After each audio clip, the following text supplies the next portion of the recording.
This video is rated B for you'd better back on out of here if you don't want spoilers, buddy. No, seriously, I'm going deep into base Endwalker and 6.25 territory. So if you don't want like the new gathering quest chain with the beast tribe spoiled for you, you're gonna want to come back at a later date. But if you don't care, let's get right into it. Dynamis. This has been an interesting topic ever since it came up in Endwalker. Despite it being a third act plot device to try and keep the MSQ going at a steady pace, it has sparked no end of questions as far as lore is concerned from the people in the 14 community. And with good reason. This is an energy type completely separate from Aether that no one even knew existed up until this expansion. And thanks to the new gathering quest chain in 6.25, things have only gotten more interesting in regards to Dynamis. Normally I would have waited to talk about this until after I had completed the Beast Tribe quest chain, but honestly, this is too much fun for me to want to keep my mouth shut. So let's begin by giving a brief overview of Dynamis, Ultima Thule, and what on earth could be happening here. Dynamis is an energy type that is completely new and unique to Endwalker. It was never referenced before, even slightly in previous expansions, making its sudden appearance in the MSQ rather surprising. Of course, people will say that Dynamis has been hinted at thanks to things like the Dancer quest chain, but honestly that's more of a coincidence than anything, since the entities you end up fighting in the Dancer quest chain are technically made of Aether and not Dynamis. So that idea kinda gets thrown out the window very quickly. But what is Dynamis? Well, it's an energy type that is completely separate from Aether and relies more on, I suppose, the emotional spectrum or psychic profile of the universe. Many people have attributed it to being similar to dark matter in our own reality based off of its composition and how missable it can be. And despite the base Endwalker MSQ trying to elaborate on what Dynamis is, most of it was just theory crafting. Even back during the time of the Ancients, not enough research was done into Dynamis to truly understand what it was or how it worked. There was simply a handful of people that understood that it may exist and maybe we can interact with it. Research didn't go much further than that. In fact, Medion was the furthest anyone had gotten into creating an entity that is able to distinctly interact with Dynamis on an intimate level.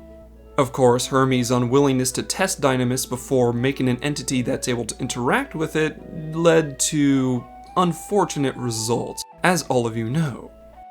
And yet, despite all the pain and suffering Medion and by extension the Endsinger created, we have a very unique zone to explore and interact with, Ultima Thule. Now, this location is entirely unique even within the Final Fantasy XIV universe. Compared to Dynamis, Aether is just that much more oppressive, and never really gave that energy type the chance to manifest meaningfully within this universe. Which is why all lifeforms in the universe of Final Fantasy XIV are Aether-based. This is why Ultima Thule is fascinating. No place like this could have existed without the intervention of a creature like the Endsinger. And by extension, the entities we encounter in Ultima Thule couldn't have existed either. As stated by the Signs of the Seventh Dawn in the MSQ, the Ea, dragons, and even the Omicrons technically aren't real, not in the terms that we understand. They are entities composed completely out of Dynamis, a living memory, a simulation of what that creature was and how they may have thought. It's more accurate to say that Ultima Thule is filled with simulacrums and not people. Of course, they talk, interact, and even learn like an individual would, but that's only because the memory of who they were was also capable of that. As memories made manifest by Dynamis, their existence is extraordinarily limited. N7000 even poses the question, what does it mean to be alive if they are simply memories reconstructed by Dynamis? Which is an interesting question. Since they are made of Dynamis, they don't have material bodies beyond that. That's why any enemies you fight in Ultima Thule only drop Dynamis crystals. They have no organic matter or body parts to leave behind. The memories of what that creature was rejoining the cavalcade of Dynamis surrounding you. But with all that being said, something new has happened. Likely for the first time ever in the universe of Final Fantasy XIV, a star not made of Aether now exists.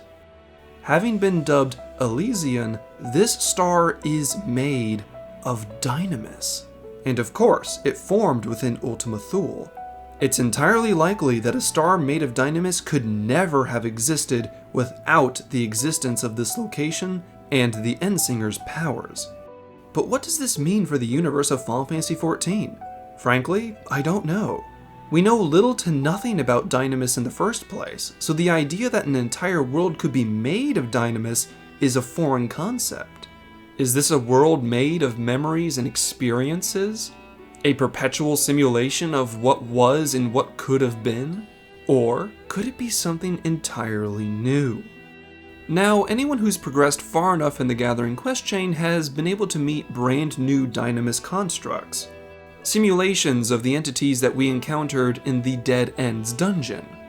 And as interesting as meeting these creatures are, they technically aren't anything new. They are just like the Ea, the Omicrons, or the Dragons. Living memories, simulations made by Dynamis. And that's what made this next revelation that much more interesting. Shortly after the first ever world made of Dynamis appeared, its first ever organisms have been made manifest. These are the mummies. And yes, I call them mummies because I am not about to wrestle alien chicken scratch to try to find out how to pronounce their names. But besides their odd name, these jellyfish-like creatures are something entirely new to the universe. Living organisms made of Dynamis. Much like how all living things on Aetheris or Hydaelyn, however you want to call it, are all made up of Aether, the mummies are the first ever organic life forms made of Dynamis.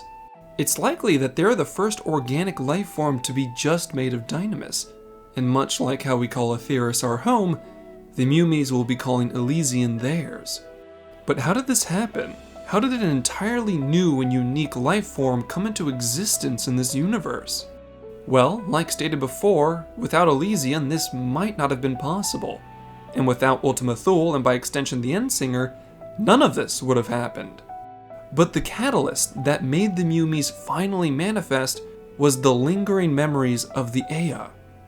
Despite the Ea being simulacrums, they still remember exactly what it was like to desire their physical forms, the desire to remember what they were like.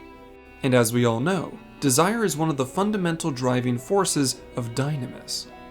But instead of creating something out of memory, it created something new. What N7000 says is true. The existence of the mummies has unlimited potential and throws everything we thought we understood about Dynamis into a freefall. Does this new organic form of life have a soul made entirely of Dynamis? In order for organic matter to live, it must also be able to die, which means there is now a life cycle happening upon Elysian. As living organic organisms, these creatures have the capacity to learn, grow, and experience in ways that the simulations of Ultima Thule could never understand. As such, it's important to make the distinction between what the entities we've encountered in Ultima Thule are versus what the mummies have become. If one of these shadows or living memories disappears, that's it. The Dynamis that made them up simply dissipates. But this new creature most likely has its own independent life cycle and experiences. As such, it begs the question as to what other kind of entities could be created on Elysian. What sort of people, plants, or animals would be able to manifest on a world entirely made of Dynamis? And when they do manifest, how different are they when compared to an Aether-based world? I don't know about all of you, but I find this to be exciting. While I don't think that Dynamis will ever play a huge role on the Source again, or the MSQ for that matter, simply by the nature of the character and the world being made of Aether, I do find the creation of Elysian and the mummies to be fascinating. Instead of letting Dynamis simply fade into the background as an obscure energy source, they've actually expanded on it just enough to allow possibilities to run rampant. I'm curious to see what other developments happen within this quest chain, and I might make a video about that once I finish. But for now, I pose the question to all of you. What are your impressions of the mummies, or Elysian for that matter? What unique things may be able to happen on a purely Dynamis-driven world? What materials would that create? What experiences would that form? And while that question is rattling around in your brain, I will be working to try and put together even more videos very soon. So, until then, stay safe, my friends. Thank you all for watching to the end. If you enjoyed this video, why not subscribe and share this with your fellow adventurers? With your help, I'll try to reach out even further and bring even greater stories to you. Although, I'd be remiss if I didn't acknowledge my biggest contributors. A grand thank you to Papaya Cyan, Rovakis, Potato, Burn My Pancakes, The Yellow Couch, Some Nobody, Sage Mouse, Vavalisoma, Cizani, Aziri, Nahil, Tyradox, and Cat, with an additional nod to the scholarships on screen. Links to things like my Twitter and that of my channel artist Caddy can be found in the description. Thank you all for your viewership as well as your support, and I hope all of you have a wonderful day. Class dismissed.